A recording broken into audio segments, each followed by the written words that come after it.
Babala sa mga estudyante at magulang, hinarang ng isang lalaki ang isang dalagitang papunta sa bahay ng kaklase para gumawa ng assignment.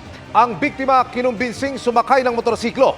Pagkatapos hinalay sa bahay ng suspect. Ang galit na pagharap ng ina sa suspect sa eksklusibo kong pagtutok. Dinakip ng CIDG Anti-Organized Crime Unit ang suspect sa pamumolestya sa isang 15 anyos na grade 10 student sa isang lugar sa Metro Manila. Nang magkaharap sa presinto ang suspect at biktima, ganun na lang ang galit ng magulang nito. I'm sorry doon sa nagawa ko sa'yo.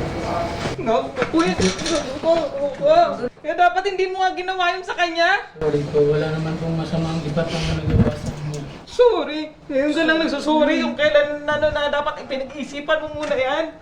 Ayon sa ina ng biktima, naglalakad doon ang kanyang anak patungo sa bahay ng kaeskwela para gumawa ng assignment nang madaanan daw ito ng suspect. Pinilit po siya na sumakay sa... Sinasabihan siya na, alam mo, marami na akong tinulungan ng mga ganito, yung mga strangers, tapos binibigyan ka ng pera. Nung matapat sa akin, sabi ko, ba't ka naglalakad ng malayo? Sabi ko, gusto mo sumabay na kasi on the way rin ako patungo ron.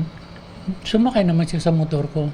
Ayon sa ina ng bata, inuturaw ng suspect ang kanyang anak at dinala pa sa isang kainan. Saka ito dinala sa kanyang bahay sa San Mateo, Rizal. Ayon sa reklamo, doon na raw pinagsamantalahan ng menor de edad.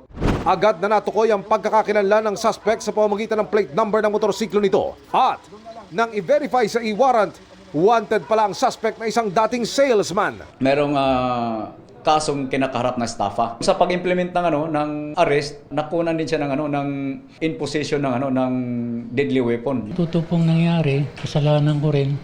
Pero nagkaroon kasi ako ng parang confidence sa sarili ko na hindi mauwi sa ganun kasi okay naman yung pagkakilala namin ng bata.